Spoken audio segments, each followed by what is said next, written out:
Well, hello. Good morning, everyone. I'm Carolyn Cawley, and I'm delighted to see you here today and with our guest, Penny Pennington. As Mark mentioned, she's the managing partner of Edward Jones, based in St. Louis, and we are going to have a terrific conversation. You know, at the Chamber Foundation, we come to work every single day really focused on a couple of things: how business does well, does good, and prepares for the future. And those three things really come together at this conference, which I don't mind saying is my favorite event of the year. We've been doing it for 23 years. I haven't been here for all of those 23, but every year I just come to this gathering so energized, and we get to talk about how business thrives, and when that happens, how communities thrive. And we are just so lucky to be able to spend a few minutes this morning with Penny. So Penny, welcome. Good morning. Good morning, everybody. Great to be with you. A couple things you should know. Number one, there are just 44 women running a Fortune 500 company today, and Penny is one of them. Thank you. We need more. She is running a company that has more than $12 billion in net revenue and 19,000 employees. So that's a lot of people to lead and mentor and develop professionally. And under her leadership, Edward Jones has been named as one of the best companies to work for. And consistently, Penny is named to Fortune's list of the most powerful women in business. So talking about business as a force for good is exactly the right thing to be talking about today. So I'm glad to be here. Thank you. Me too. Thank you. Penny, I want to start with kind of a big question about where kind of the country's head is in terms of the position and relationship of business to society. I read a survey the other day where 88% of Americans said that business should be making the world a better place. And as you celebrate 100, pretty astonishing, 100 years in business, has that contributed to longevity at Edward Jones? Oh, absolutely. So let's just set a little context about Edward Jones. The business of Edward Jones is to help 8 million clients, going to tens of millions of clients, turn their life plan into a financial plan. And we do that family by family, those 8 million families, in 15,000 locations across America and all across Canada. We have 19,000 financial advisors, 50,000 colleagues at Edward Jones who get up every morning thinking about those 8 million clients. Now, we are a business, obviously. We are in 2/3 of the counties of the United States. We have a brick and mortar location, and we have a client in every county but one in the US. And as we talk to our clients about what's most important to them, the goals they have in their life, putting their kids and grandkids through college, retiring comfortably, leaving a legacy to organizations, to charities, to hospitals, to libraries that they care about in their community, what we do is to help them build a plan to do that. And we use investment tools to do that. And so first order, we are a business. Maybe even an order above that, we are a business that helps people invest in other businesses in America and across the world. And when we do that well, we help those families thrive, and we help those communities thrive, community by community. We got started in the heartland. Our headquarters is in St. Louis. As I said, here's a fun fact: of those 44 women who lead Fortune 500 companies, guess where the highest concentration of those women leaders of Fortune 500 companies is? It's in St. Louis. Midwest. Oh. It's wow. Right in the middle, right? Wow. It's America. So wow. Edward Jones is right in America, big companies, or big towns, small towns, helping people across America achieve what's most important to them, but also using the tools of business and using the tools of investment in great companies who are growing and innovating themselves.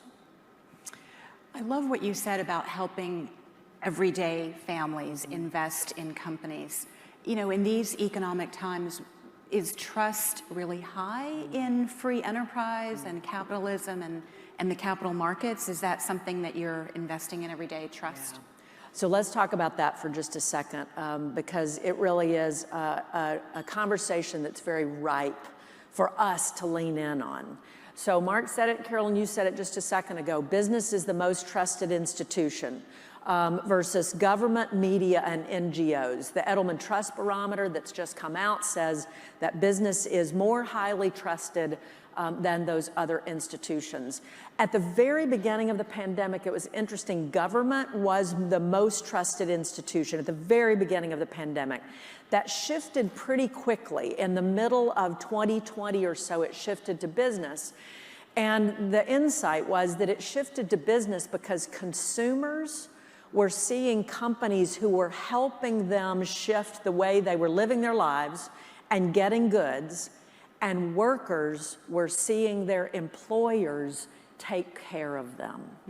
And so businesses who were able to do both of those things, their brand, their star rose, and that is why you see on average businesses as the most trusted institution. But here's the thing. There's a gap between high income people and lower income people in their trust in business. Why is that? Well, I think fundamentally it's because folks with lower incomes are looking for those jobs. They're looking to be skilled and reskilled. They're looking for places that they can go and have a meaningful livelihood to help support their families and their communities. And people look to business to do that. And so that's why that stat, 88%, I think, looks to business to solve these problems. Businesses have the tools, we have the incentives, we have the resources, we have all the incentives that are about growth and innovation, but also in the environment that we're in today, demand that we understand better how to skill and reskill our workforces for the future.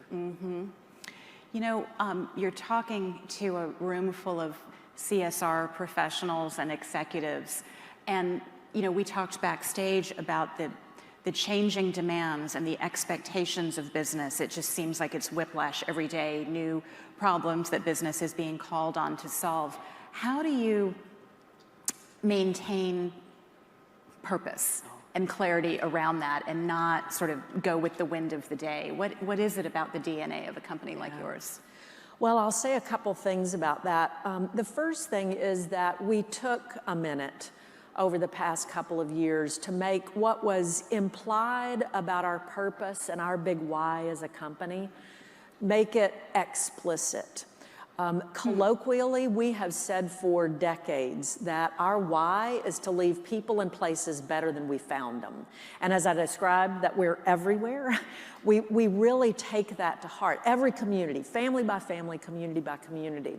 We made an explicit statement a couple of years ago that our purpose is to partner for positive impact, to improve the lives of our clients and our colleagues, and together better communities and society.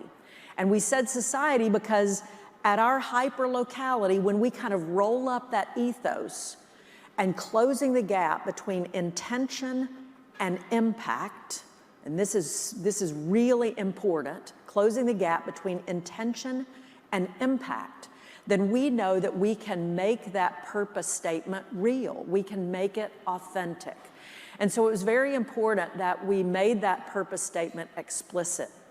The second thing that was important was that we choose a few lanes that make sense for our business and for the people that we serve. I heard a CEO say a couple of years ago, there are so many thorny problems that require a systems level view to solve them.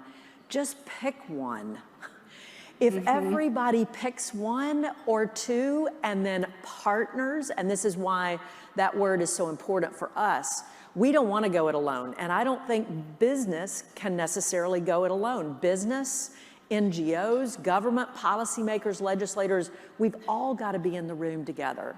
So I'm really glad that we were able to show that video at the beginning. Thank you for letting us do that, because that really highlighted our three focus areas for our purpose: financial strength, healthier futures, and inclusive growth. And when we think about who we serve, how we serve them, and how we make money. We're not going to apologize for that. It is at 100 years, we're not going to apologize for thriving by leaning into our purpose and helping communities and families thrive. If we do that better, we'll endure for another 100 years. You know, you said you've got 15,000 locations. Yes. That's an incredible embedding into communities. How does that help you have greater impact when you're that close to a community? Yeah. What is that phrase? All business is local, all economy is local, all politics is local. Everything's local. That's where people live and work. And I think one of the things that's happening today is that people look at the thorny problems and the big opportunities and they say, that's so much bigger than I can even think about or I can do anything about. If we bring it to hyper-locality, community by community, community builders, business people, elected officials in those communities, they know their town. I say St. Louis is our town. Now, every town is our town because we're everywhere, but St. Louis is our headquarters. It's our town. We know what St. Louis needs.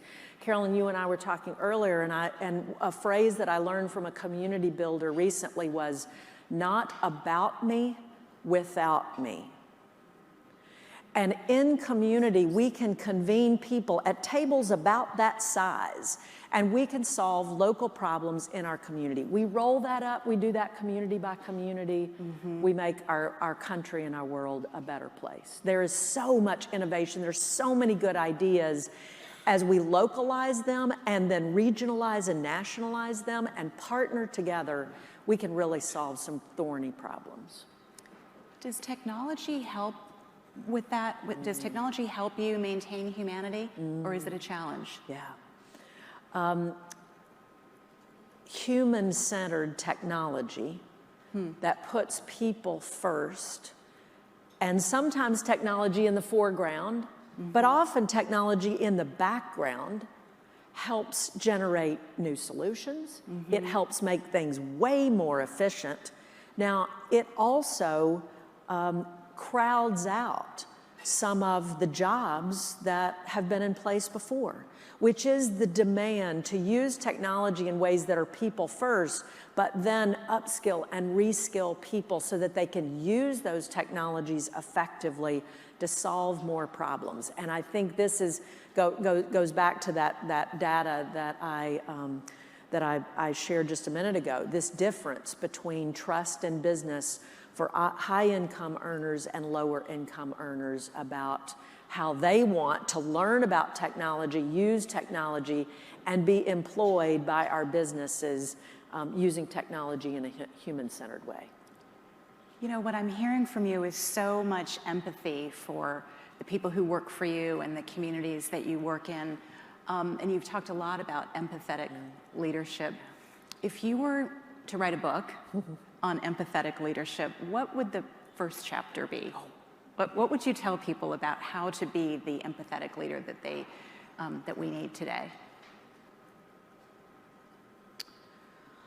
One of the things that I've been awakened to as a leader, as a human being over the past 3 years, is that the first thing that I have to do is get in touch with who I am, what my purpose is, why I get out of bed every morning and do what I do, because have there been mornings for you that you weren't sure you wanted to get out of bed and do this?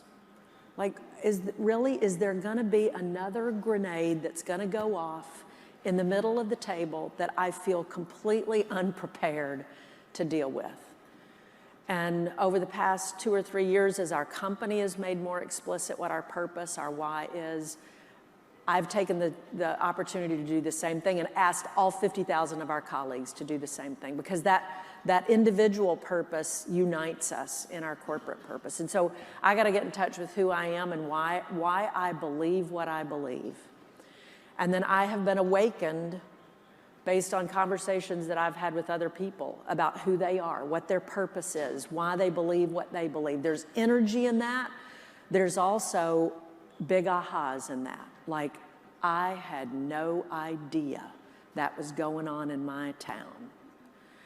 And I've got to be open to those conversations. There's a community builder who's been building community in St. Louis for decades. I was asked to lead a DEI task force right after the murder of George Floyd for our business community. And she called me after being on a Zoom screen with me, and she said, Penny, I need you in this space. I want you to make as few mistakes as possible because you're going to make some. So I'm going to offer to mentor you. I want you to ask me the toughest questions about our community, why we are the way we are, not about me without me in our community. And opening up to that takes empathy to compassion to action. And she said, Penny, I like your empathetic leadership, but I need a place at the table. I need business to take action to solve some of these problems in our community. So that is the learning journey that I've been on as a leader, Carolyn, and it works best when you're willing to do it out loud, when you're willing to share at that level of vulnerability with people about our own learning journey. Well, that's a book I would buy to learn about Penny's style of leadership. What are some of the things that you did, steps that you took as a result of that conversation?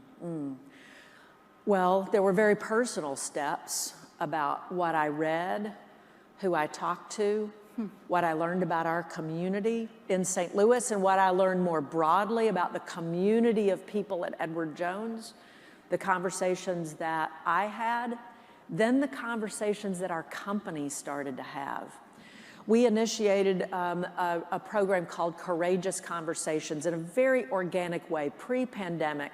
A few dozen people would get together in person and they'd talk about things that you'd say, are we really gonna talk about this at work? Like, are we really gonna talk about race? And when was the first time you discovered your own race or someone else's? Are we really gonna have this conversation? And we said, yeah. It was very organic. Then the pandemic hit. And it was like a light switch turned on, and dozens of people, then hundreds of people, and now thousands of people want to have that conversation, those courageous conversations. For us, these are facilitated conversations. We have 2 or 3 or 4 a month. They're hybrid, they're on Zoom screens, and we approach things that we would not have thought we'd approach 5 years ago. And so the empathy that's built for the people who work at Edward Jones then enables us to be more empathetic for the clients that we serve, who are themselves becoming more purpose-driven. Their needs are becoming more complex. We've got to be skilled in having that conversation with them, hearing from them what they believe, why they believe about their future, and then our commercial success is based on helping them build a life plan to do that. So I hope you see the whole circle. I mean, it's a virtuous circle of being able to serve millions of people, being able to be a great place for people to have a professional career where they know they belong, where they know they are invited to bring their perspective, their ideas, especially if they're a little bit different. Because that's going to help us create and grow and innovate and be more impactful to more people and more communities. It is so inspiring to hear you talk. I wish that we could clone you, but since we, Carolyn, no? I'm speaking to a choir here.